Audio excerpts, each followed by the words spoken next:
Estamos de volta e convidamos-lhe a acompanhar a revista Zimbo.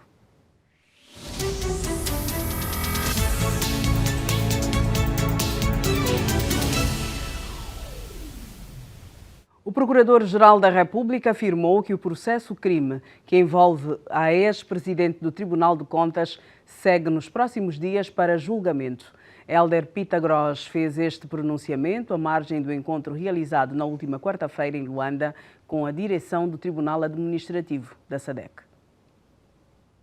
A informação foi confirmada pelo Procurador-Geral da República, que garante que o processo está concluído e segue nos próximos dias para o Tribunal para julgamento. Segundo ainda o Procurador-Geral da República, antes da conclusão do processo, foram ouvidos em instrução preparatória algumas figuras ligadas ao aparelho do Estado que estão arroladas no processo que levou a juíza Isalgina Gamboa à renúncia do cargo de Presidente do Tribunal de Contas. Se fosse dizer aquilo que ele disse, estamos a trabalhar para que o processo siga para o Tribunal. Ainda não foi? Não, de momento não, mas está tudo pronto para isso. Hélder Pitagros falou também de uma suposta acusação de corrupção contra os inspetores da IGAI e diz que não há até agora uma denúncia formal e oficial contra os referidos inspetores. Bem, nós vamos tendo conhecimento por aquilo que vamos falar, vamos ouvindo em termos oficiais, não temos tido estas denúncias, mas nós com a IGAI temos uma relação institucional muito boa e que, tendo chegando ao nosso conhecimento essas reclamações, essas denúncias, de certo que iremos abordar essa questão com o Inspetor-Geral. Oficialmente ainda não temos conhecimento. Temos ouvido, mas houve tanta coisa que, e por meios muitas vezes não muito idôneos, que nem sempre é para levarmos isso em conta. Não? A ex-juíza presidente do Tribunal de Contas apresentou a sua renúncia ao cargo em março do ano passado, pouco depois de ser constituída arguida por suspeitas de corrupção. Isalgina Gamboa e o seu filho foram constituídos arguidos por crimes de extorsão e corrupção. Um processo de inquérito foi aberto em reação a informações e denúncias públicas. Vamos começar a olhar para as matérias selecionadas para esta noite, começando por esta. O Procurador-Geral da República confirmou que a ex-juíza presidente do Tribunal de Contas deve ir a julgamento nos próximos dias. Isalgina Gamboa é acusada, suspeita da prática dos crimes de corrupção, extorsão e peculato. Quero ouvi-lo, Lindo Bernardo Tito. Boa noite. O que é que nos pode dizer sobre boa noite, Lada, e boa noite, o que foi dito pelo Procurador-Geral da República? Boa noite, telespectador. Boa noite, Dr. Bali Xiong. Bom, vamos lá ver se conseguimos situar os telespectadores e lembrar outros, né? A doutora Isalgina Gamboa foi objeto de uma denúncia de uma organização não governamental angolana, Macangola, de ter tentado extorquir dois ministros do governo de Angola, designadamente o Ministro da Energia e Águas e o Ministro dos Petróleos. Né? Ora, em relação ao Ministro dos Petróleos, Macangola denunciou que a doutora Isalgina Gamboa, na qualidade de Presidente do Tribunal de Contas, pediu àquele que permitisse atribuir a ela 1% das cotas da refinaria de Lobito. E isto não agradou ao ministro, que apresentou ao Presidente da República este alegado pedido da doutora Isalgina Gamboa. Quanto ao Ministro da Energia e Água, há informação de que Macangola também ter sido contactado o ministro pelo filho da doutora Isalgina Gamboa, acho que o Hélio Cruz, a pedir que fosse atribuído à empresa dele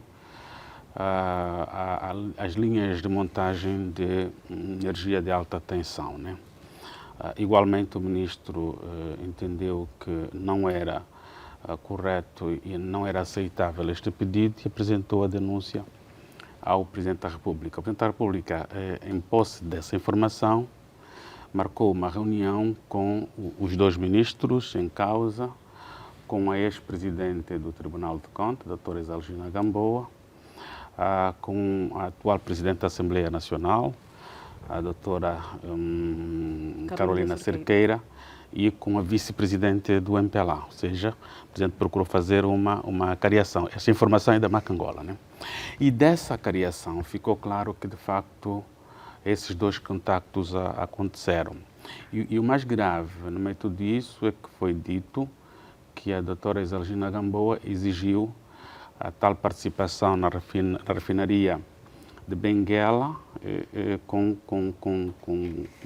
possibilidade de dar visto positivo a qualquer fiscalização preventiva que fosse feita em relação a este projeto do ponto de vista financeiro.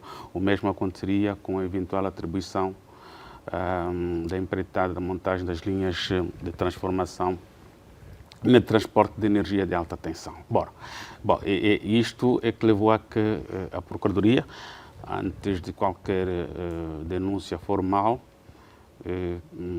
olhou para essas denúncias públicas e começou a fazer a investigação. Primeiro abriu um inquérito e, a partir do inquérito, passou depois a outra fase, que é a constituição da doutora Exalgina Gamboa como arguida no processo, e depois, obviamente, de ela ter renunciado às funções, com aquele momento que vivemos, se renuncia, não renuncia, se renuncia como presidente e fica como juíza conselheira do Tribunal de Contas, ou se renuncia às duas coisas, acabou por renunciar às duas coisas.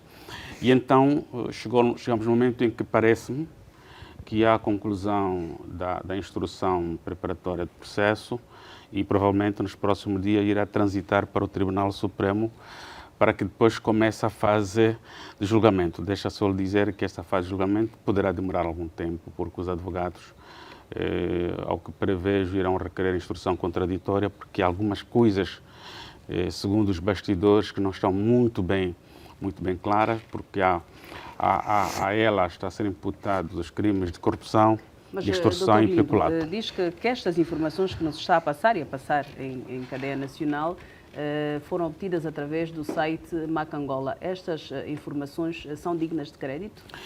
Bom, as informações foram objeto depois de investigação, né?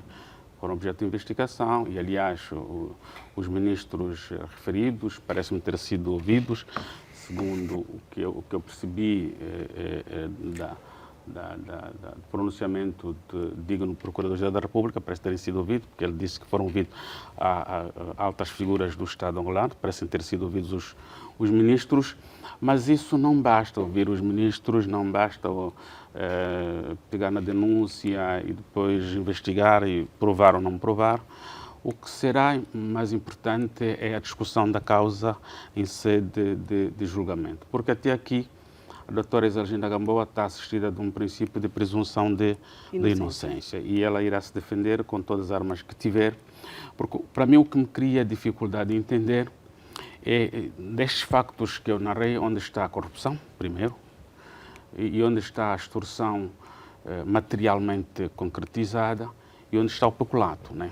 Eu precisava de perceber um pouquinho mais em relação ao processo, que não conheço, se de facto esses crimes, corrupção, peculato e extorsão, se foi provado durante a instrução preparatória ou apenas é fumo sem fogo.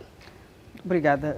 Doutor Bali Chionga, quero ouvi-lo também. Está confirmado que o processo que envolve a ex-juíza presidente do Tribunal de Contas vai a julgamento dentro de dias. Foi divulgada esta informação pelo Procurador-Geral da República, Helder Pita Gross. Boa noite, Leda. Boa noite, Dr. Lindo Bernardo Tito. Boa noite, os telespectadores. Leda, como perceberá, eu não vou adentrar vou dizer duas coisas. A primeira é que as entidades têm a obrigação de verificar todas as denúncias que sejam feitas e as competentes, no caso em concreto, a Procuradoria da República, têm de verificar e, se houver indícios bastantes, começar o próprio processo. Até aí tudo bem. Depois não digo mais nada porque, estando a pessoa protegida pelo princípio da presunção de inocência, obrigado, penso que, aliás, vai virando um pouco moda fazer quase que uma espécie de pré-justiça no espaço público. E a segunda coisa que eu iria dizer é a justiça, infelizmente, está a tomar um desafio que tem de prestar informação sobre determinados processos, porque nós temos milhares de processos no país. E por que só aquele cidadão, por que só aquela cidadã, podíamos dizer, porque goza de um foro próprio, enfim, se trata de um... Mas veja, todos nós somos iguais perante a lei. Mas existem responsabilidades acrescidas para um juiz presidente de um Tribunal de Contas, pelas responsabilidades em particular que este tribunal tem, e olhando para aquilo que é a bandeira do Presidente da República em relação ao combate à corrupção. Estou de acordo. O combate à corrupção são cargos de confiança. É indicada para assumir um cargo que deve fiscalizar as contas do Estado. Sim. E pesa sobre si, ou pesam sobre si estas acusações. É grave ou não? É grave, mas são graves também todos os outros. E o que é que eu quero dizer? Olhar para esse desafio de quase a justiça chegar à praça pública e viver uma espécie de Big Brother, passo o termo, de ter que trazer publicamente tudo o que está a fazer. Mas existem ou não aqueles casos considerados mediáticos? Leda, eu compreendo, mas esse mediatismo não pode arrastar a justiça a fazer como se tivesse a obrigação de ir para o TikTok, para o WhatsApp e essas coisas. A justiça é uma coisa sagrada. Imagine, aliás, foi feito um primeiro pronunciamento, foi público, foi pública a própria a instrução que ela iria, não é? Haveria instrução preparatória sobre o assunto e, portanto, há processo. Isso já foi público.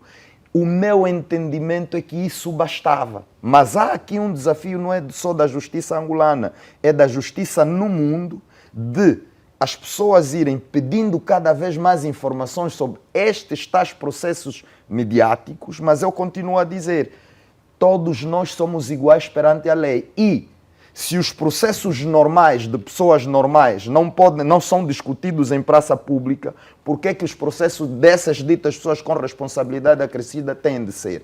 E aqui penso que a própria justiça, falo da Procuradoria, mas falo também dos tribunais. Aliás, Leda, discute-se na praça pública decisões de tribunais e algumas vezes até as próprias decisões são desvirtuadas. O que é que nós começamos a ver? Nós começamos a ter juízes não investidos desse poder na rua. Aqui há um desafio da justiça, da Procuradoria, estaria a falar dos órgãos de justiça, por exemplo, criarem gabinetes de comunicação com competência para começarem a delimitar que tipo de informação deve vir a público para não ferir o princípio da presunção de inocência e para não expor a pessoa. Isso é fundamental, mas Leda, esse é um desafio. Não estou a eu acho que é importante que essa informação chegue, mas qual é o volume, qual é a quantidade da informação e qual é o limite que é permitido trazer a público, porque vai trazer discussão para continuar a salvaguardar a presunção de inocência, porque é um princípio basilar do Estado de Direito. De resto, vamos aguardar, aliás, como o Dr. Lindo disse, os advogados vão requerer instrução contraditória, o que me parece completamente normal, aliás. O juiz de garantias é essa figura que entrou e é, em princípio, muito importante para a garantia da ampla defesa e, portanto, não posso dizer muito mais se não passar essa informação. Sim, mas sabe que o pronunciamento em relação ao julgamento que deverá acontecer a Exalgina Gamboa foi feito pelo Procurador-Geral da República. Eu compreendo, por isso é que eu estou a dizer, eu ouço o Procurador e compreendo a necessidade da Procuradoria e dos tribunais, estou a falar dos órgãos de justiça, disse, essa crítica não é só de Angola, é de outros lugares onde praticamente exige-se, quase que se exige, os titulares desses órgãos virem publicamente falar para as pessoas sobre os processos. Só que as pessoas, não são, todas elas não compreendem o direito. E, portanto, caberá a esses titulares, porque têm maior responsabilidade em relação à preservação do Estado de Direito, dizer assim, bem, com esses desafios que existem, vamos então, por via de um gabinete de comunicação, delimitar que tipo de informação deve ser trazida a público. Porque, Leda, imagino que depois, no final das contas, a senhora é inocentada. O que é que aconteceu na praça pública? Já um julgamento, um pré-julgamento. Então, há que ter esse cuidado. Eu estou a dizer, é importante, mas aqui uma necessidade de, a par das informações, salvaguardar o Estado de Direito. Vamos seguir e olhar para outra matéria. 189 unidades sanitárias foram construídas, ampliadas e apetrechadas com novas tecnologias pelo Executivo angolano no período de 2017 ao primeiro semestre de 2024. Esta informação foi apresentada pelo Secretário de Estado para a Área Hospitalar na 22ª edição da sessão temática do Ministério das Telecomunicações, Tecnologias de Informação e Comunicação Social. Nos últimos anos, o Executivo angolano tem estado a investir na melhoria do Sistema Nacional de Saúde Pública. O Secretário de Estado para a Área Hospitalar afirma que o Executivo tem dado uma atenção especial aos serviços primários de saúde. Tanto é que, das 189 unidades sanitárias construídas de 2017 ao primeiro semestre deste ano, grande parte beneficia este nível responsável por atender 80% da população. É a maioria de unidades sanitárias que estão a ser construídas. Por isso, cuidados de saúde primários é uma das grandes prioridades e a base do nosso sistema, que somos todos nós, Sistema Nacional de Saúde. A melhoria dos cuidados primários permite desafogar os serviços terciários.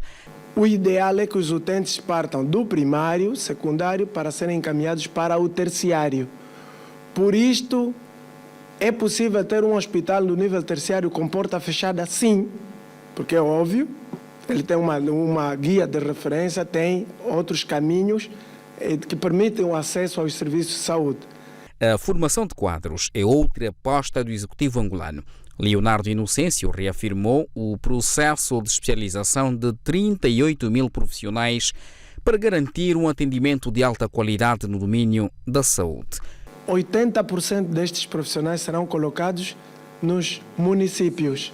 Estamos a falar de cuidados de saúde primários, nos postos de centro de saúde, hospitais municipais.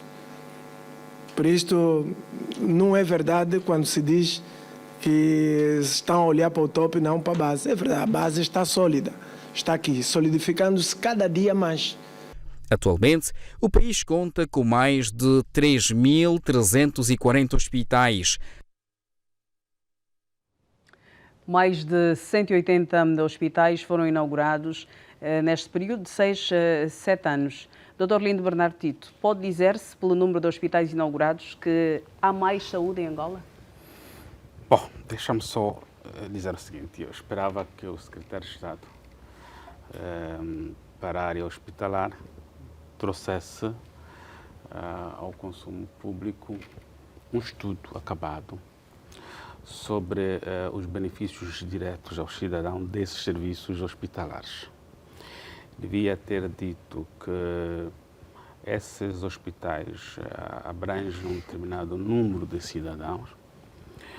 Os serviços oferecidos estão neste nível, são estes, são aqueles. Ou seja, nós partimos sempre de premissas não aconselháveis, designadamente sempre que há um projeto assente na realização do bem comum, parte sempre sem um estudo prévio, sem analisar os constrangimentos e sem analisar os benefícios.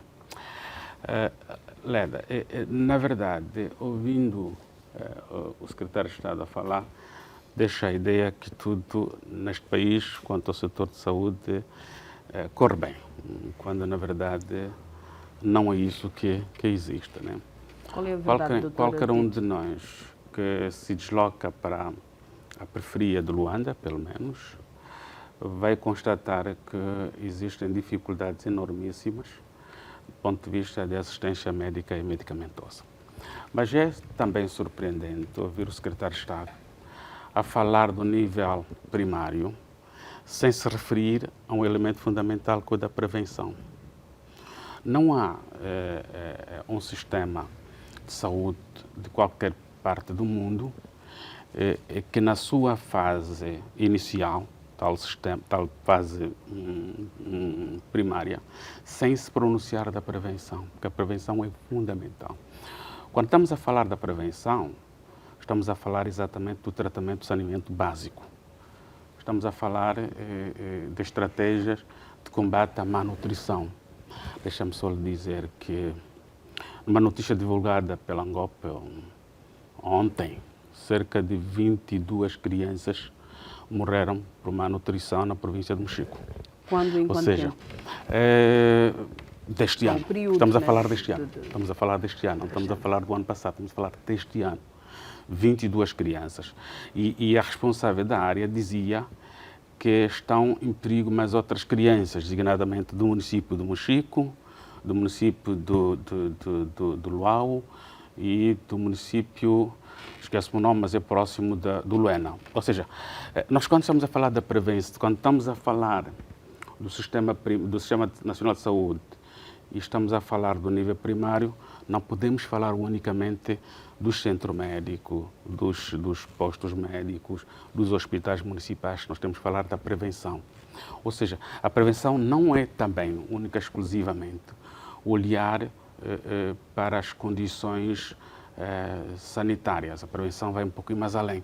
Por exemplo, ao Sistema Nacional de Vacinação. Hoje, nós temos, segundo a informação que obtive, algum déficit em relação a algumas vacinas importantes. Mas onde? No hoje, Sistema Nacional de no Sistema Nacional de Saúde. Nós Nós hoje também temos vacinas importantes que o país não tem, que os outros países é fácil obter.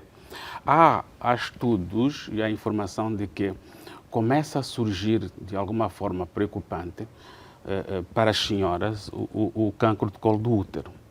E hoje no mundo já existe uma vacina, há muitos anos que existe. O HPV Exatamente. deve ser dado ainda na adolescência. E na adolescência, antes dos 8 anos. Dá-se 3 doses. Antes do início da vida sexual. Exatamente. E hoje, Angola não tem. Deixa-se lhe dizer com toda a minha franqueza. É a informação que obteve. Claro, até as grandes clínicas não têm. Aqui na Namíbia, numa farmácia, você pode e tem exatamente esta vacina. Na África do Sul, uma farmácia chega, tem a área que faz a vacinação e você tem essa vacina, mas Angola não tem. Isso faz parte da prevenção. Ou seja, é aconselhável, dentro do Sistema Nacional de Saúde, prevenir as doenças do que depois curar as doenças, porque é mais oneroso curar as doenças do que as prevenir. Nós temos ainda charcos de água que fazem o quê? Que criam moscas, mosquitos e a malária. É interessante, veja. E a malária é a principal causa de morte. Um país como Cabo Verde pôs fim à malária, ao paludismo, mas nós não conseguimos terminar. Por quê? Porque nós não estamos a fazer a prevenção. Nós estamos a construir hospitais para curar as doenças, quando devemos prevenir para que as pessoas não fiquem doentes. Obrigada, Dr. Tito. Dr. Balixionga, quero ouvi-lo também. Isso é inquestionável, um investimento forte em infraestruturas hospitalares nos últimos anos. São 180 no total, em 6 anos. Que notas é que nos pode dar? E eu coloco assim a mesma questão que coloquei ao Dr. Lindo Bernardo Tito. Podemos dizer que já há mais saúde em Angola também? Eu penso que sim.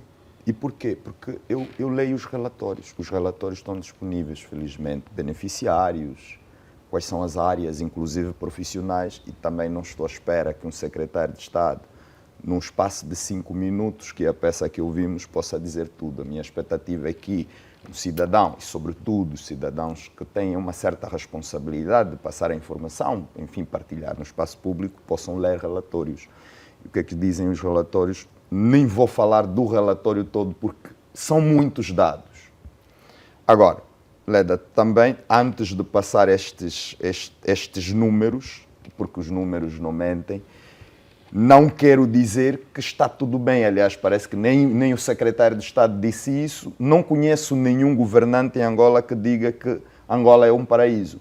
Agora, não reconhecer os progressos é também ter aquilo que se chama amnésia geral. Não devemos, também temos que evitar. Leda, os médicos dizem que, de facto, o setor primário é fundamental. E das 3.151 unidades que existem, são 3.151 unidades que existem, 175 dessas 189 são do setor primário. Em relação ao pessoal, a saúde tem quase 100 mil funcionários. Junto com a educação, representam quase 70% da função pública. Isso significa a preocupação do Executivo com as questões da saúde. Resolve tudo? Não resolve. Mas Angola tem também um programa muito forte de vacinação. Há doenças com as quais nós não temos preocupação em relação à vacinação. Mas esses relatórios... Tendo preocupação, existem, por exemplo, doutor, vacinas que são importantes, mas que não fazem parte do nosso calendário vacinal. Eu estou de acordo, aliás. Estas representam... E que no privado elas são caríssimas, acima Exatamente. de 100 mil kwanzas algumas. E então essas representam as dificuldades que existem. E que o Ministério da Saúde, aliás, veja que o próprio Ministério da Saúde fez uma projeção de quantas unidades são necessárias. Mas nos também próximos anos. Há relatos, Dr. Bali, desculpa interrompê-lo, de que muitas das unidades sanitárias pelo país, algumas delas inauguradas recentemente, não têm material gastável. Eu estou de acordo consigo, Leda, mas também, por isso é que eu estou a dizer, temos de ter a capacidade e a humildade de reconhecer aquilo que está feito, para a partir daí dizermos o que é que falta para ser feito. Porque dizer que não existe nada, quase que não existe nada, também não é verdade. E isso até não permite...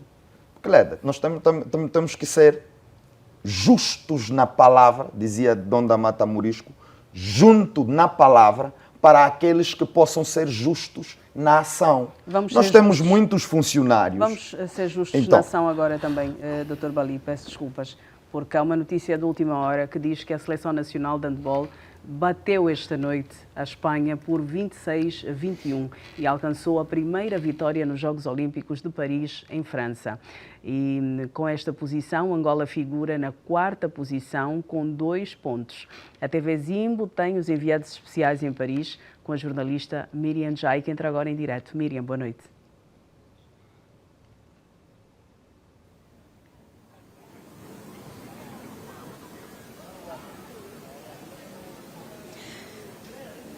A Seleção Nacional de Handball conseguiu a sua primeira vitória desta diante da seleção espanhola num jogo bastante disputado e eletrizante, onde a seleção de todos nós contou com o apoio do público presente na Arena de Paris, que torceu bastante pela seleção angolana. Uma das adeptas VIP presente nesta partida é, sem sombra de dúvidas, a melhor handbolista angolana de todos os tempos, Palmira Barbosa, que saiu de Angola especialmente para apoiar as nossas pérolas. Em direto para a TV Zimbo, satisfeita com aquilo que viu e vibrou bastante. Exatamente. Eu agradeço a ter dado essa oportunidade também de passar essa informação às nossas meninas. Realmente, no início dos jogos, elas estavam extremamente nervosas, ainda não se estavam a encontrar naquilo que foram os treinos, que foram as atividades que foram feitas e colocadas pelos treinadores. Mas, felizmente, elas depois, e principalmente no segundo round, como nós dissemos, elas entraram com mais vontade e pensarem que nós podemos. Isso, às vezes, nós temos esse problema, mas felizmente elas depois concentraram-se e doaram-se para o jogo. E nós, né, ficamos muito mais felizes. Nós gritamos conforme gritamos, porque nós vimos que elas têm capacidade para isso. Nós temos que parar de pensar que nós somos muito mais do que aquilo a gente pensa. Então, eu queria dizer a elas, aproveitar esse momento de estar aqui a nossa amiga, para elas dizer que muito obrigada pela forma como elas se empenharam no segundo tempo e acredito que no próximo jogo vamos ser melhor. Vão jogar muito mais, uma vez que já se despiram daquela situação de receio de não corresponder. Então, minhas queridas, o que eu vos quero dizer, muito obrigada, fico muito feliz porque vocês doaram-se muito e mais uma coisa, viva Angola! Angola tem que vibrar e vamos fazer força que essas meninas passem para o próximo jogo. Muito obrigada. Muito obrigada, Palmira Barbosa, antebolista, antiga antebolista angolana e antiga ministra da Juventude e Desporto, que está aqui também em Paris a acompanhar a nossa seleção. Está também em Paris e acompanhou de perto este jogo outra grande antebolista que também vestiu as cores da seleção nacional, Teresa Olundo, antiga secretária de Estado para o Desporto, vibrou bastante, consegui ver a distância e principalmente também serviu como treinadora de bancada, dando força. Ai, Miriam, muito obrigada. Obrigada, boa noite, boa tarde, Angola. Miriam, como disse bem, neste momento nós esquecemos tudo, também jogamos na bancada e sofremos ainda mais e queremos também orientar, queremos jogar, queremos rematar, conseguimos conquistar o público e ajudou-nos também a ir a essa vitória. Felizmente que saímos com o resultado positivo e ainda bem que as nossas miúdas deram conta e perceberam que o resultado estava nas nossas mãos e nós tínhamos que gerir. Então, por isso é que nós estávamos constantemente a gritar para elas, força, força, força, fecha, fecha, fecha, porque era o momento que nós tínhamos que ganhar a defesa e depois sair no ataque tranquila. E assim elas perceberam essa tática e o treinador também percebeu que tínhamos que gerir na defesa para ganhar no ataque com golos. E elas conseguiram concretizar tudo e nós saímos felizes e com aplausos, abraços e conquistamos o pavilhão. Então, acreditamos que vamos continuar com essa alegria, com essa força da Angola e que as nossas miúdas cada vez mais vão dar conta que é possível. É possível, que nada está perdido. Vamos jogar com a Holanda, que é difícil também. Vamos jogar também com a Hungria e o Brasil.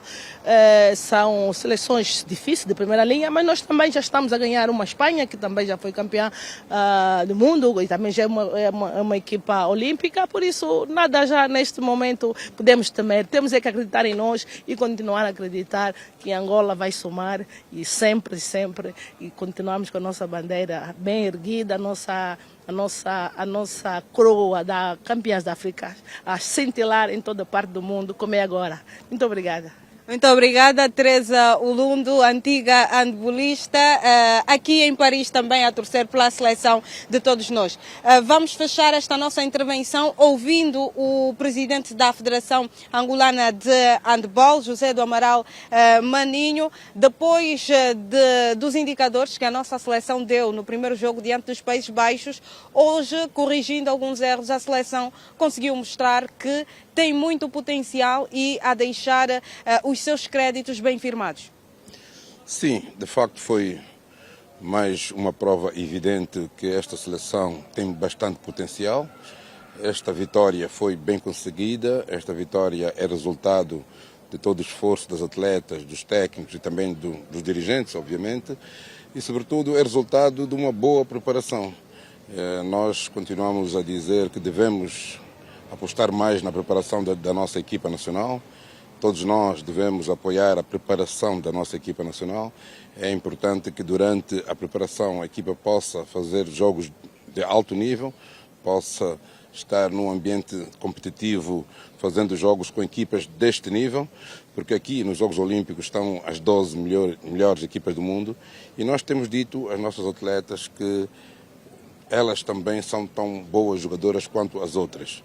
E esta mensagem que temos passado para que haja uma mentalidade ganhadora, hoje resultou e nós acreditamos que com uma boa preparação vamos continuar a motivar as nossas atletas, vamos continuar a dizer a elas que chegados aqui, chegam aqui os melhores e temos que enfrentar todos os jogos com uma mentalidade ganhadora. Portanto, a ideia é fazer tudo para ganhar todos os jogos. Angola está no bom caminho, Angola está a provar que é realmente uma seleção do top mundial e temos que continuar a apostar na formação também das nossas equipas de formação, obviamente, das nossas equipas júniores e juvenis, mas sobretudo poder aproveitar o maior número de jogos que as nossas atletas possam fazer em jogos de alto nível. Muito obrigada. Palavras do presidente da Federação Angolana de Handball, também aqui presente como é óbvio, com a seleção de todos nós, o nosso set nacional, que venceu a seleção da Espanha em partida da segunda jornada do torneio de handebol dos Jogos Olímpicos. Recordar que também o nosso remador angolano André Matias garantiu presença nas meias finais do torneio de remo e vai brigar por um lugar nesta segunda-feira na final. A prova está agendada para as 8 horas. A reportagem TV Zimbo em Paris com Justino Campos e Miriam Jai. Obrigada, Miriam Jai, a equipa da TV Zimbo a acompanhar os Jogos Olímpicos de Paris. Angola venceu a Espanha em handball e deixa-nos felizes e otimistas para o caminho a ser percorrido com vista à segunda fase.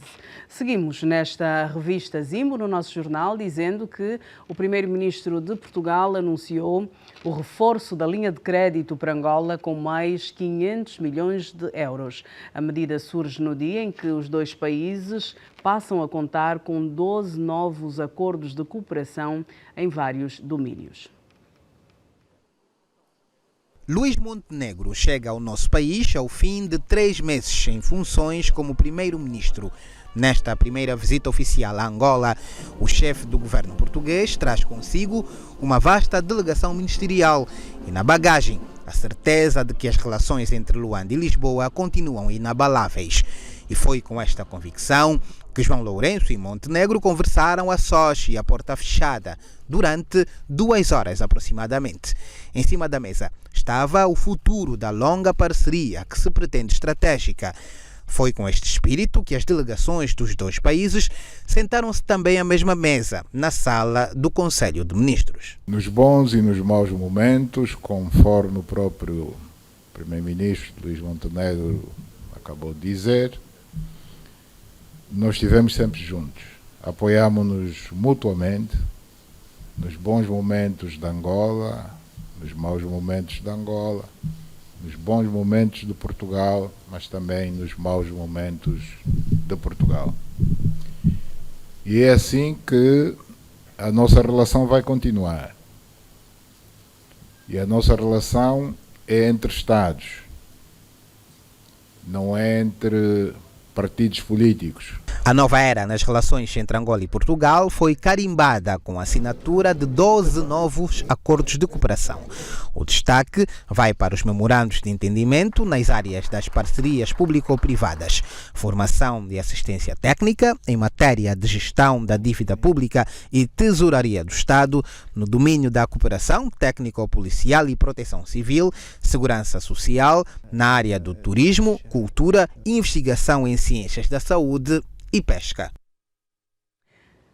Doutora Balichiong, antes de irmos para esta questão das relações Angola-Portugal, dos acordos de cooperação e da linha de crédito que foi aumentada para o nosso país, vamos olhar para a notícia de Angola, dos Jogos Olímpicos, a notícia de última hora que temos a conhecer aos nossos telespectadores. Angola venceu a Espanha nos Jogos Olímpicos de Paris e vai fazendo o seu caminho rumo à segunda fase. É importante referir que são as meninas do handball. Quero ouvi-lo, doutora. Leda, estão de parabéns as meninas do handball e estão de parabéns as antigas handballistas que acompanharam e que deram todo o seu apoio, porque é muito moralizante, é incentivador ver uma antiga praticante nas bancadas a torcer por você que está lá no campo. Antigas praticantes com referência, né? Medalhistas. Exatamente. Medalhistas até com responsabilidades. E com certeza exemplo para estas atletas que estão hoje a disputar. Sem dúvida. Mas isso também significa, aliás, há um cantor que diz que Angola é capaz. Angola, tu és capaz. E nós temos no espaço do mundo o nosso lugar. O que nós precisamos continuar a fazer é, primeiro, investimento. É preciso olhar para essas meninas. São uma potência em África. Nós somos uma potência do handball em África. Não temos mais dúvidas, quase que não temos mais nada para mostrar. Agora precisamos picar outros palcos. Não só por causa do orgulho de ser angolano, mas, Leda, também porque nós estamos a falar do mercado. Eu venho insistindo que a indústria do desporto é a próxima indústria de África por causa da faixa etária da maior parte da população angolana. E o desporto já é um grande emprego. Nós vamos ter, depois dessas handebolistas, depois dos Jogos Olímpicos, contratos. Mas isso também significa que aquelas que ganham inspiram aquelas que ficaram aqui. Aquelas que têm um sonho, que ainda são meninas e vão continuar. Eu penso que isso é tão importante e, portanto, faz também todo o sentido que tenha sido quebrada, enfim, a nossa discussão para passar essa notícia, porque, Leda, depois de um jogo não muito bem conseguido com a Holanda, e, aliás, os comentadores e o próprio treinador diziam que nós tínhamos tudo para ganhar. Faltou-nos aquela força anímica de dizer este é o nosso palco que vamos conseguir. Alguma timidez fez com que a Angola não conseguisse, Obrigada. Mas agora estamos lá e penso que estão mesmo de parabéns. Obrigada. Dr. Lindo Bernardo Tito, o que é que pode ser dito às nossas pérolas angolanas, às meninas do handball? Bom, as minhas felicitações às jogadoras de handball, à equipa técnica, a toda a delegação angolana integrada na seleção de handball pela vitória. A esperança de que Angola poderá conseguir pela primeira vez uma passagem para outra fase. E será muito bom. Aliás, esta geração de handbolista tem este dever de oferecer ao país uma melhor representação, se calhar trazer para o país uma medalha que honra exatamente a nossa participação. Aliás, há muitos anos, com as antigas handebolistas que nós vimos aqui, Angola tem procurado trazer uma medalha dos Jogos Olímpicos nesta modalidade. Note que nas modalidades coletivas, infelizmente, não conseguimos levar a nossa seleção de basquetebol. Estamos num momento difícil em relação à Seleção Nacional de Basquetebol. Espero que a Federação da modalidade mude mais depressa quanto possível a estratégia, fundamentalmente aposte mais na formação. Nós temos agora em África um adversário extremamente forte que é o Sudão, que já está aí a bater os americanos. E não bateu. Não ganhou, mas estava muito próximo. Com tudo que depois foi dito. Ou seja, já vi que há muita vontade, há muita coisa a ser dita do ponto de vista desportivo. É verdade. Então, para todos os efeitos, mas deixa-me só também deixar uma palavra de apreço à Palmira Barbosa. Eu conheço ela, é uma senhora natural da minha terra, do Dundo, e foi minha colega na Assembleia Nacional, uma pessoa muito simpática, dedicada e conhecedora exatamente de handball. As minhas felicitações por ter se juntado à CLAC de Angola e apoiar a nossa seleção. Despida de qualquer... ressentimento, será a palavra? Não é sentimento. Ressentimento, será a palavra? Nem ressentimento. Okay. Despida de qualquer superioridade. Ela é uma cidadã comum, aparecer para apoiar a seleção. Muito humilde mesmo, sim. Eu acho que ela não é só humilde, ela é mais do que isso, humilde. Porque eu convivi com ela e eu conheço um pouquinho ela, né? Ela é mais do que isso, ela é uma pessoa muito à vontade e é amiga dos seus amigos, se dispõe a conversar. Com certeza, o gesto de Palmira Barbosa, tendo sido a ex-ministra da Juventude e Desportos, vai ser também abordado amanhã. Os critérios de gestão de tempo, como não são nossos, aqui na revista, sim. E por isso eu digo que o giro desportivo e o prolongamento da manhã, com certeza, vão continuar a abordar esta vitória das nossas meninas do handball, da nossa seleção de handball feminino, se preferir, que está a participar dos Jogos Olímpicos de Paris. Vamos olhar para esta matéria de Portugal. Angola e Portugal reforçam os laços de cooperação com 12 novos acordos. Os setores do turismo, formação profissional e saúde estão entre os acordos assinados. Doutora Balixionga. Mas antes, importa sublinhar também que o presidente João Lourenço fez questão de referir que Angola e Portugal mantêm uma relação histórica e são relações entre Estados e não entre partidos políticos. Sim, Leda. Aliás, era o que se espera, não é? Por que se esperava isso? Porque Angola é um Estado e Portugal é um Estado e, nesse caso, estamos a falar do primeiro-ministro de Portugal. Mas por que terá sublinhado esta questão em particular o presidente João Lourenço? O que é que lhe parece? Leda, não conheço os meandros, não vou especular, mas vou dizer que esta é... Não vou fazer isso. Esta é a natureza, até porque em relação a essa visita do primeiro-ministro de Portugal, eu tenho algumas notas que acho muito, muito importantes. Não terá a ver com o pronunciamento de alguns líderes de determinados partidos em Portugal? Leda, pode também ser, mas são mesmo só alguns líderes e eu costumo dizer o nosso presidente, quando nos representa, eleva-se. Nós não estamos a discutir a nível dos partidos políticos, estamos a falar a nível de Estados. E penso que é nessa perspectiva, se me permite especular, é a discussão entre partidos políticos e aquilo que alguns políticos e líderes de partidos políticos portugueses desejam para Angola é um desejo deles. A relação entre angolanos e portugueses é uma relação entre povos representados por aqueles que representam ao mais alto nível os Estados. Mas vou lhe dizer mais. Eu acho que é tão importante, porque, Leda? Porque nós temos que recuar na história. E há, na relação com Portugal, aliás, tem estado a dizer que nós tivemos uma colonização de 500 anos. Não é verdade. Nós primeiro tivemos uma relação com Portugal, uma relação de cooperação, só para dizer que na década de 80 do século XV, Portugal já tinha um embaixador do Reino do Congo. Okay? Já tinha um embaixador. O Reino do Congo já tinha mandado estudantes para Portugal estudar e, portanto, nós temos aqui um acordo na área da educação e este é um acordo, esta é uma relação que perdura no tempo.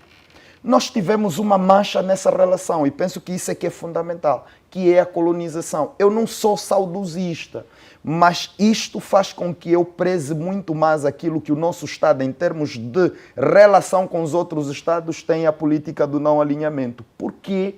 Porque nós vamos manter relações com aqueles Estados que respeitam o princípio da reciprocidade e da solidariedade internacional e não vamos fazê-lo com aqueles países que ainda mantêm a ideia da colonização. E, Leda, há em Portugal determinados nichos da sociedade portuguesa que olham para Angola como ainda os colonizados. Aliás, fala-se muito da neocolonização. O que é que pode ser dito sobre os acordos de cooperação assinados, doutor? Da educação, sobretudo, é fundamental. Do turismo, também. Porque, Leda, também é preciso dizer, apesar de Portugal ser um Estado muito pequeno, do ponto de vista da densidade populacional, Portugal é mais ou menos da densidade populacional de Luanda. Aliás, o meu colega falava na saúde de Cabo Verde. Cabo Verde é 5 vezes menor que Viana. Cabo Verde, 5 vezes menor que Viana do ponto de vista da população. E isso justifica e, portanto, isso significa que nós somos uma nação a crescer, ok? E temos que aprender com os outros povos que atingiram níveis de desenvolvimento, por exemplo, na área da educação. Há muitos que vão estudar lá, mas, sobretudo, Leda, e quando nós falamos de acordos, aliás, o primeiro-ministro português também falou da vinda e do reforço dos empresários angolanos já ao nível das micro e pequenas empresas. Isso é fundamental. Por quê? Porque nós estamos a falar de mais emprego para os angolanos, mas, para finalizar, aquilo que me parece mais importante, fazer com que os empresários angolanos se capacitem, ganhem essa experiência para poderem se autonomizar. Obrigada, Dr. Lindo Bernardo Tito. Leda, deixa-me dizer o seguinte. Diga, doutor. Eu tenho acompanhado já há algum tempo a relação entre Angola e Portugal. Afastar a questão político-partidária nas relações entre os Estados hoje não me parece ser muito prudente, né? Por quê, entre Angola e Portugal, os irritantes diplomáticos aconteceram num contexto em que do outro lado está um partido a governar, diferente do ponto de vista não ideológico, mas do ponto de vista de interesses em relação a Angola. Note que sempre que há o Partido Socialista a governar em Portugal, os irritantes diplomáticos são muito frequentes, né? E sempre que há o Partido Socialista Democrático, que é o PSD, os irritantes são mínimos. Por quê? Porque aqui há que analisar em duas vertentes a situação. Primeiro é que o Partido Socialista, apesar de ser um partido centro-esquerda, que é também, que podia ser da mesma linha ideológica do partido MPLA, que governa o país há 49 anos, mas ele tem uma visão diferente sobre Angola. Aliás, o Partido Socialista e os seus integrantes, os fundadores, foram precursores da democracia em Portugal. E eles olham exatamente para o MPLA como um partido também que pode ser precursor do Estado Democrático de Direito, ou seja, tem de lutar para que Angola seja de facto um verdadeiro Estado Democrático. E daí que essas dificuldades no relacionamento entre esses dois partidos que até têm a mesma ideologia política. Ao passo que, do ponto de vista do PSD, é um partido de centro-direita, cujos interesses económicos falam muito mais alto, ou seja, não lhe interessa aspectos de natureza político ou ideológico, ou seja, que for, o que interessam aspectos de natureza económica. Aí que os irritantes são menos. E nota que a visita de António Costa no ano passado teve o impacto que teve, deixou aqui 2,5 mil milhões de euros para financiamento, para a linha de financiamento, e ele agora, o Montenegro deixou 500 mil euros. 500 milhões de euros. Sim. É muito menos do que deixou o António Costa. O impacto hoje de 500 milhões de euros é maior do que 2,5 mil milhões de euros que o António Costa deixou para este país. Mas o doutor está a dizer que foi porque é líder do PSD, do PS. Deixa-me só explicar. Eu deixava no MPLA, então, tá o dinheiro. Deixa-me só explicar. Estou a falar, estou a fazer uma análise e tenho toda a liberdade de contrariar a minha análise, né? Agora, olha, para mim, que é o mais interessante... Falava do valor hoje dos 500 milhões. Sim, dizia, o valor de 500 milhões de euros tem um impacto por ser exatamente um Luís Montenegro a trazer esse valor. Os 2,5 não tiveram impacto por ser o António Costa a trazer. Mas, de qualquer das formas, o mais importante que eu analisei em tudo quanto aconteceu da visita do Luís Montenegro é que o Luís Montenegro precisa resgatar duas coisas fundamentais. Primeiro, resgatar as empresas portuguesas do setor de construção que quase que estão a desaparecer. E ao revitalizar a linha de financiamento, vai exatamente permitir com que as empresas portuguesas do setor de construção possam ser aquelas a assumirem as linhas de financiamento para a construção. Vão ser elas vão voltar a ter o impacto. Outra questão fundamental é exatamente procurar com que os empresários portugueses que trabalham para aqui, em Angola, que obtêm seu rendimento, possam repatriar os seus rendimentos. Hoje não estão a conseguir fazê-lo. E isso que o Luís Montenegro trouxe na bagagem. Ou seja, se repararem com honestidade, os dois acordos, no geral, são acordos de natureza de formação. Formação para a polícia, formação para operadores turísticos, formação, tudo é formação. Há alguns acordos de natureza financeira, que é exatamente as linhas de crédito com Portugal. Ou seja, o Luís Montenegro vem com a estratégia montada. Ou seja, eu vou para lá porque eu tenho que resgatar exatamente as empresas portuguesas do setor de construção, mas também tem de fazer com que as empresas portuguesas que têm rendimento em Angola possam repatriar para Portugal. Nós temos este problema em Angola de repatriamento dos rendimentos das empresas que não são empresas nacionais, não são empresas angolanas, mas são empresas estrangeiras que vêm aqui investir. Ora, da nossa parte, o que é que nós fizemos? Parece-me que fizemos pouco nessa relação, porque nós fizemos pouco porque nos entregamos, nos deixamos para a formação. Qualquer leitura que se pode fazer dos 12 acordos, todos os 12 acordos são para a formação. Tirando, na maioria são para a formação, tirando uns poucos que é do setor de financiamento e da economia.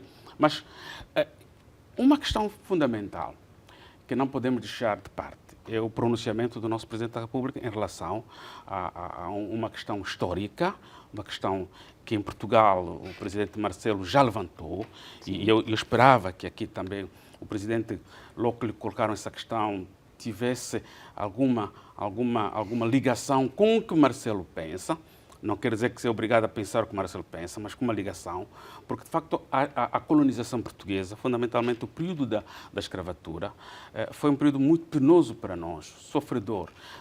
Angola foi pilhada pela colonização portuguesa. E pilhar não só do ponto de vista da riqueza, mas da nossa própria cultura também. Ou seja, era expectante que Angola dissesse assim, nós temos essa questão histórica, mas temos que tratar a seu tempo essa questão histórica. Dizem que nunca, Angola, durante os 40 anos, nunca levantou essa questão. E não levantará essa questão, me parece estar a comprometer uma questão que é fraturante entre nós é fraturante. Mesmo o Estado português também é fraturante. Acho que com ponderação, com algum jogo político de cintura, poder-se ter deixado um caminho para discutir a questão, aproveitando exatamente a posição do professor, do Presidente da República, Marcelo Rebelo de Sousa. Vamos aproveitar a posição que temos aqui para a gestão do tempo e dizer que tem um momento para o seu minuto agora, doutor. Bom, Leda, eu sou daquele que algumas vezes dou um giro na periferia de Luanda. E quando digo periferia de Luanda, vou visitar alguns campos de cultivo em Luanda. E dessa vez tive que ir para o lado para além como é que eu chamaria, nos arredores de Luanda, e reencontrei um amigo que anda nas lides da agricultura já há algum tempo. Há 4 anos atrás, quando eu o encontrei, tinha um plantio de quase 4, 5 hectares e hoje está com quase 100 hectares e a produzir tomate em abundância e a produzir cebola em abundância. Infelizmente, esta pessoa não tem apoio, precisa ter apoio. O João Carlos é um grande agricultor que precisa ter apoio e com uma veia de agricultor muito grande, e eu acho que apoio para ele seria necessário para que Luanda tivesse a oportunidade de ter permanentemente abastecimento de tomate, pelo menos, e a cebola. O doutor está a investir em quê? Eu?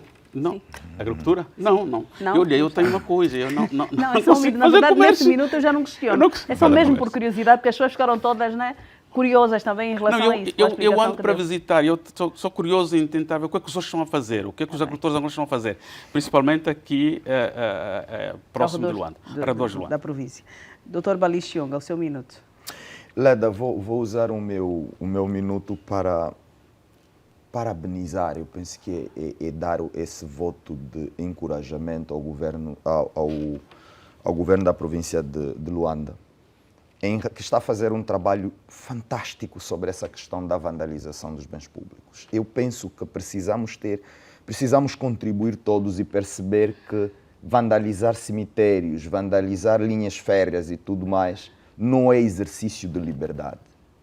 E não é assim que as coisas devem acontecer. E o governo de Luanda está a fechar maior parte dessas casas que fazem pesagem e tudo mais, e não só, está também a regular o próprio setor nesta área. Penso que é um trabalho muito importante que merece, de facto, esse apoio. E depois, partilhar aqui uma obra de Antônio Carvalho, um jovem de Benguela, que fala de mudança ou revolução geracional. Ele faz uma discussão muito interessante sobre a tal questão que nós falamos da transição geracional. Uma discussão interessante e faz também uma abordagem dos comportamentos atuais da juventude que precisam, de um lado, ter a atenção dos que fazem as políticas públicas, mas do outro lado, mobilizar os próprios jovens para participarem disso. E, portanto, Antônio Carvalho está de parabéns. Obrigada, doutora Balixionga, doutor Lindo Bernardo Tito, também os senhores que estiveram connosco na revista Zimbo desta noite. Senhor telespectador, deste modo concluímos a edição de hoje.